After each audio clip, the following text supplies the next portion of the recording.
আসসালামু আলাইকুম প্রিয় ফুটবল ফ্যান্স। স্পোর্ট জগতের আরও একটি ভিডিওতে আপনাদেরকে স্বাগতম। রিয়াল মাদ্রিদ তাদের লা লিগার ম্যাচে গত 21শে ফেব্রুয়ারি ওসাসুনার বিপক্ষে মাঠে নেমেছিল ভিনি এমবাপ্পের ক্লাব রিয়াল মাদ্রিদ। সেই ম্যাচটিতে অবশেষে 2-1 গোলের হার নিয়ে মাঠ ছেড়েছিল রিয়াল মাদ্রিদ।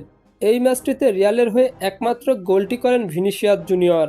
এই ম্যাচটির পর এবার উয়েফা চ্যাম্পিয়ন্স লিগের প্লে অফের দ্বিতীয় ম্যাচে মাঠে নামছে রিয়াল মাদ্রিদ। আজকে এই ভিডিওতে আলোচনা করব রিয়াল মাদ্রিদের পরবর্তী ম্যাচটি কবে এবং কাদের বিপক্ষে মুখোমুখি হবে তা নিয়ে। তাই জানতে হলে মূল ভিডিওটুকু না টেনে সম্পূর্ণই দেখতে থাকুন আপনারা। রিয়াল মাদ্রিদ তাদের উয়েফা চ্যাম্পিয়ন্স লিগের প্লে অফের পরবর্তী ম্যাচে আবারও বেনফিকা এর বিপক্ষে মাঠে নামছে রদ্রিগো ভিনিসিয়াসরা। উয়েফা চ্যাম্পিয়ন্স লিগের প্লে অফের নিয়ম অনুযায়ী একই প্রতিপক্ষের বিপক্ষে 3টি করে ম্যাচ খেলবে তারা, যেখানে 2টি ম্যাচ জিতে পরবর্তী রাউন্ডে কোয়ালিফাই করতে হবে। রিয়াল মাদ্রিদ বনাম বেনফিকা এর সর্বশেষ মুখোমুখি হয়েছিল 2026 সালের গত 18ই ফেব্রুয়ারি উয়েফা চ্যাম্পিয়ন্স লিগের ম্যাচে, যেখানে 1-0 গোলের জয় নিয়ে মাঠ ছেড়েছিল রিয়াল মাদ্রিদ।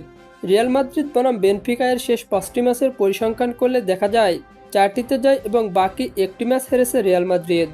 অন্যদিকে 3টিতে জয়, 1টিতে ড্র এবং বাকি একটি ম্যাচ হেরেছে বেনফিকা।